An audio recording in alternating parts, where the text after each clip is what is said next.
As a dungeon master, you will make mistakes. Even the pros, such as Matt Mercer or Brandon Lee Mulligan, make the occasional mistake. The trick is to minimize the mistakes and not make one of the big mistakes a DM can make. My name is Rich. I'm a first-time DM. Welcome to DM Tips. Let's get started talking about the top 10 mistakes dungeon masters can make and the tips for how to avoid them. Number 10. Forgetting an ability or feature of a creature during combat. This happens to me all the time, or at least it used to. During combat, I get so occupied with running the creatures, making rulings, and tracking conditions, I forget to roll for the recharge of a special ability or feature of that creature that I used in the first round, such as a breath weapon. Just this week, my players took on a Cavern of Undead and a Death Tyrant, but I initially kept forgetting about the Undead Fortitude feature, even though it was highlighted on my stat block. Thankfully, I only forgot it for 2 rounds, and even then, one of the players was causing radiant damage, so it wouldn't have applied anyways. For the rest of the battle, I didn't forget this feature again. I also used to forget a creature's resistances, immunities, and vulnerabilities. I get in a rhythm of just reducing damage that I would forget to look at the section of the stat block before applying the damage amount. How can you avoid this mistake? I print out all the needed stat blocks and highlight the special ability or feature along with any resistances, immunities, and vulnerabilities. For anything that requires a recharge, I write out the round numbers, generally only 1 through 5, and put 2 checkboxes for each. One is used and the other is for recharge. At the start of the creature's turn, I look and see if I need to roll for the recharge. During the PC's turns, before modifying any HP, I verify it doesn't have resistance or immunity to that type of damage, or that it doesn't take double damage due to a vulnerability. I have also begun highlighting a feature such as Undead Fortitude in a different color than the other abilities so it stands out. Thankfully, this mistake usually ends up being in the player's favor, so it's a mistake to avoid, but not one that will ruin the game. Number 9, misreading a rule or description. This is going to happen. Some of the rules and descriptions, and let's be honest, many of the rules and descriptions can be vague. One person will read the rule one way, while another can read it differently. Spells are infamous for this. During a tense situation like combat, you will misread something in rule based on what you thought you read. 2 sessions ago, my players were facing 2 Medusas. One player used a mirror and cast light on the mirror, expecting the Medusa to be petrified by its own gaze. I read that feature in Medusa's stat block, but for some reason, I swear it said daylight, so ruled the Medusa wasn't petrified. I allowed the player to retcon his turn to do something else, as the character was fully informed on everything about Medusas before this battle, so he would have known it wouldn't have worked. During a break, I reread the Medusa stat block and realized I was totally wrong. I apologized to the player and we continued the session. At the start of the next session, I apologized again, as well as for another mistake I made for something else that same player had done earlier in the session that I, once again, realized I messed up. How can you avoid this mistake? This one is tougher to avoid. Try your best to slowly read any rules or descriptions, and I recommend reading it twice before making the rule. You can ask another player to read it as well if there's any question about what you are reading. Unfortunately, this one can cause an issue at the table, especially in the heat of the moment, and especially if you do it twice to the same player in the same session as I did. However, this mistake happens because you are human, and hopefully with communication between you and the players, it can be remedied quickly and hopefully won't happen too much going forward.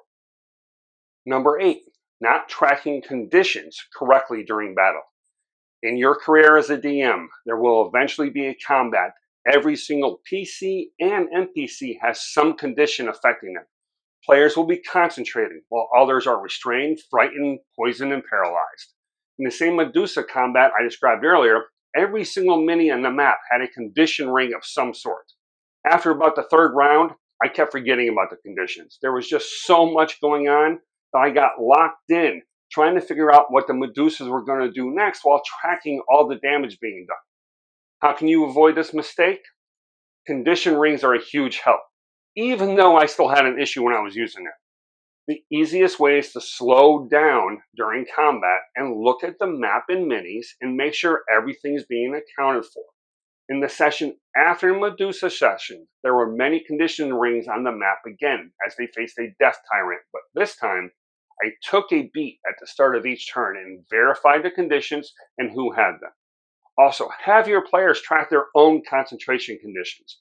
It will relieve some of the pressure on you to track everything. This mistake can cause an issue during combat for you and the players, but sometimes can be retconned, such as giving a player the roll they should have made to break the condition even though 3 players have gone since. Just do your best to minimize the effect of this mistake and handle issues as you deem appropriate. Number 7, misreading a stat block during encounter creation. During the prep for the coming session, you created an amazing encounter using a creature you've never used before.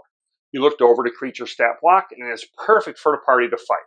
However, during the battle, you realize you missed or misread part of the stat block. The creature is actually more dangerous than you thought.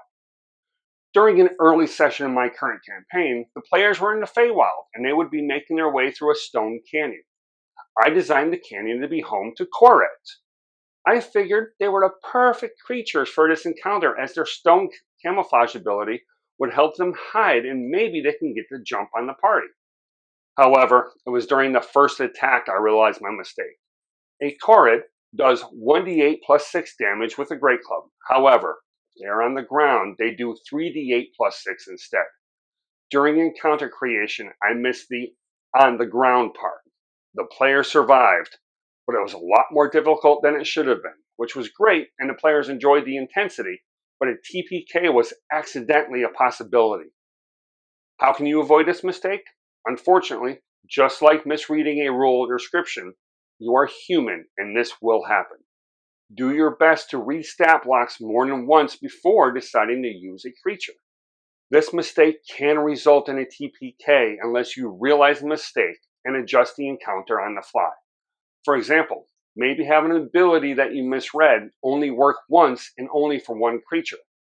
I didn't realize how dangerous a Dire Troll's Whirlwind of Claws ability was until I used it during the first round of combat. Once I realized that attack does 8d10 damage and not the 1d10 as I thought, I only had one troll use it and it didn't recharge. Number 6, asking for too many rolls. Dungeons & Dragons is a game with dice, so of course you want the players to roll for everything. But, and here's the key point to remember, not everything requires a roll. If it is not possible, even with a natural 20, then it should not be a roll. If it is something that the character would easily do, either because of skill proficiency, training, or character build, it should not be a roll.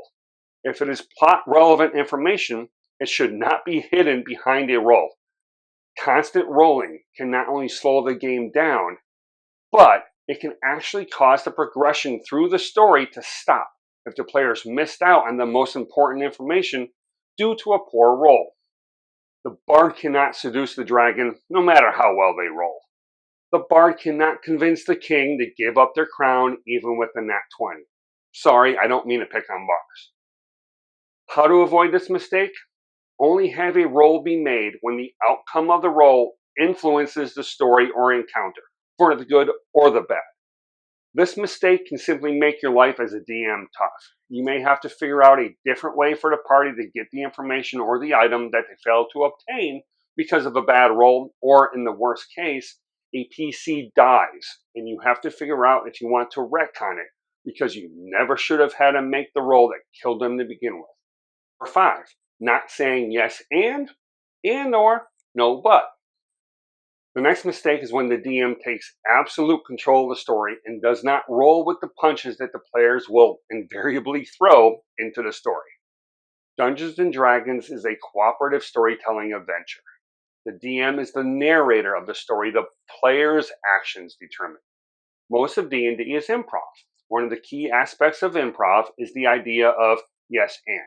This is when one person says one thing and then you yes and it by adding to what they said to continue the story. How to avoid this mistake?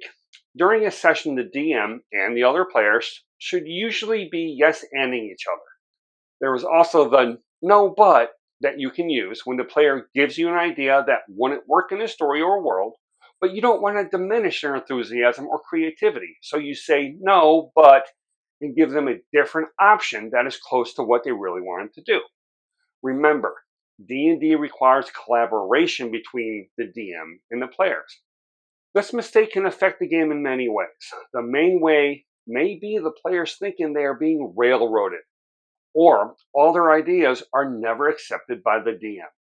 Number 4, not owning up to mistakes. You will make mistakes. It will happen. Nobody is perfect. The problem comes from not owning up to them. Tell the players you made a mistake. Explain it. Try not to let it happen again. D&D is a game built around the need for communication. So be sure you are talking with your players, not just about the good in the game, but also the bad. In my experience, most players may be upset in the moment when a mistake happens. However, if you own up to the mistake later, they're good with it. Don't let lack of communication make a player leave the game. Number 3, not prepping enough for the session. It happens. There are only so many hours in a day, and this week you did not have the time to prep for the session. You figure that you've been a DM for a while, so you'll just wing it. The time for the session comes. The players immediately make it to the combat encounters they said they would at the end of the last session. There are 3 typical results for a totally improv combat encounter. Number 1, the combat ends up being a slog as you have too many creatures because you wanted to make it cool. Number 2, the combat ends in 1 round because you picked a creature that was underpowered in comparison to the players. Or number 3, and this is the worst, the combat results in a TPK because you picked a way too overpowered creature for them. How to avoid this mistake? The first way would be to prep as much as you know you need to before the session. The second would be to not run the session if you are not prepped for it. Do a game night instead. Have someone else run a pre-made one-shot with different characters, or you run. The DM I play for handles it this way, and we as the players have no issue with it. No D&D is better than bad D&D. We would rather do a one-shot. We have one coming up this week to give the DM more time to prep the end combat for our current arc, or play other tabletop games instead. Players understand that life happens, or that you want to ensure the encounter is as epic as it should be, and you simply couldn't get it completed this time. Number 2, not communicating with the players. I have mentioned this many times already for how to avoid or handle mistakes. Communication is key. Whether you are communicating house rules and what the campaign will be during a session 0, a mid-campaign check-in to find out what the players think about the campaign so far, or just asking for feedback after a session, talking with the players has to happen. The more you communicate to the players, the better your game will be. Be sure to communicate the good and the bad. Address issues as they appear, whether in private or at the table. This one is simple to avoid. Just talk to your players. Number 1, taking away player agency. This is the worst mistake a DM can make. Taking away player agency is when you as the DM force the players to do something they don't want to do, also known as railroading, or something as simple as describing what a PC feels during a situation. Of course, railroading is what all DMs need to avoid. However, anytime you don't allow a player to choose or react, you are removing their agency. And then it becomes your story and not the player's story, which is what D&D is. The player story that the DM narrates. How to avoid this mistake? Do not force your story on the players, and let the players decide what they want to do or how they feel. And then you as the DM need to roll with their selection. Thanks, as always, to @KMarie. She's the artist behind the logos you see here on my merch site and my Facebook page. If you want to give me further support, consider buying something from my merch site. There are many great items there, such as shirts, hats, cups, and stickers. Also, follow my Facebook page. I give daily DM tips as well as other updates such as what happened in my campaign that week. Links to both the merch site and my Facebook page can be found in the description. And finally, please share this video in my links with other DMs you may know. Keep commenting about the topics you would like to see covered in a future video. And please, leave a comment about the mistakes you as a DM have made or mistakes you have seen a DM make. Remember to like, subscribe, and ring that bell to be notified when a new video from me drops. Be sure to check out my video on how to scale creatures and encounters. The link is right over there. Thanks for listening. Now let's roll some dice.